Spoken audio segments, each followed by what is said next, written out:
বৃহস্পতিবাৰে সদ্যঘোষিত অসম লোকসেৱা আয়োগৰ পৰীক্ষাত উজলিল নগাঁও চামগুৰিৰ উদমাৰীৰ প্ৰিয়ংকা সোণাৰী।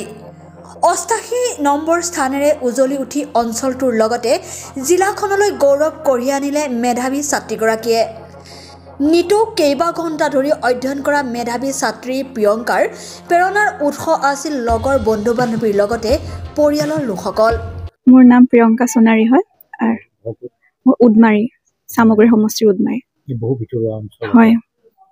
আপুনি যিয়ে অধ্যক্ষিত লোক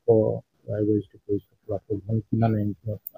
মই 88 ৰেংক পাইছো একাউণ্টছ অফিচাৰত। হয়, এইবাৰ আপোনাৰ ফাৰ্ষ্ট টাইম আছিল। হয় হয়। কেনেধৰণে আচলতে প্ৰিপেৰেশ্যনটো আপুনি কৰিছিল? মই প্ৰিপেৰেশ্যন এবছৰৰ পৰা কৰি আছোঁ, লাষ্ট ইয়েৰৰ পৰা।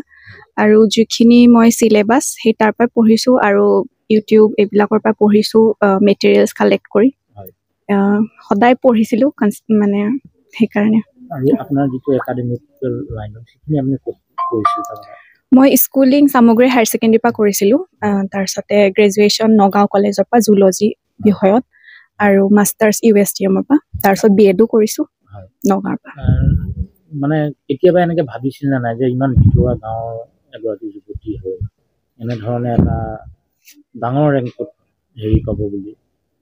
আগতে পঢ়ি থকা সময়তো ভবা নাছিলোঁ, কিন্তু যেতিয়া APSC প্ৰচেছটো ট্ৰান্সপাৰেণ্ট হৈছে এই কেইবছৰৰ পৰা আমাৰ মানে লগৰো বহুতেই পোৱা দেখিছোঁ, তেতিয়া এটা বিশ্বাস আহিল যে ময়ো ট্ৰাই কৰিলে পাৰিম। তেতিয়াৰ পৰাই প্ৰিপেৰেশ্যন কৰিছোঁ। মানে সেই ক্ষেত্ৰত আগ্ৰহটো বাঢ়ি গৈছে? হয় হয় হয়। লগৰখিনিক দেখিও আৰু ওচৰৰ দেখিও মানে ইনস্পায়াৰ হৈছিলোঁ আৰু এইটো লাইনত আহিব বিচাৰোঁ। মানে পূৰ্বৰ লগত তুলনা নহয় এতিয়া? নহয়, এতিয়া ট্ৰান্সপাৰেণ্ট হৈছে বহুত, লেভেলটো ভাল হৈছে। আপোনাৰ এই ক্ষেত্ৰত ধৰক কাৰোবাৰতো অকণমান অনুপ্ৰেৰণা লাগে, সেই ক্ষেত্ৰত কেনেকুৱা ধৰণৰ অনুপ্ৰেৰণা আপোনাক যোগাইছিল? মোৰ মা দেউতা বা তেওঁলোকে অনুপ্ৰেৰণা যোগাইছিল এইটো লাইনত আহিবলৈ।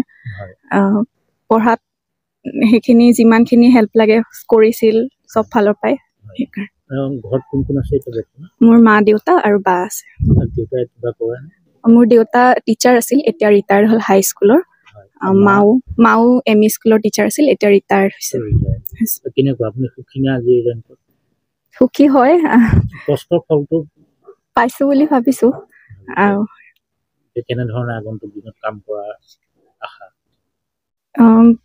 যিখিনি পাৰোঁ মই সেইখিনি সিমানখিনিলৈকে নিজৰ যি কেপাচিটি হ'ব সিমানখিনি কৰিম। যিমান মা দেউতাই বিশ্বাস কৰি এইটো লাইনত আনিছে মই সকলো এনেকৈ ভালকৈ আগবাঢ়ি যাম বুলি ভাবিছোঁ। নগাঁৱৰ পৰা বিভূতি বৰাৰ ৰিপৰ্ট, সুহানা লাইভ।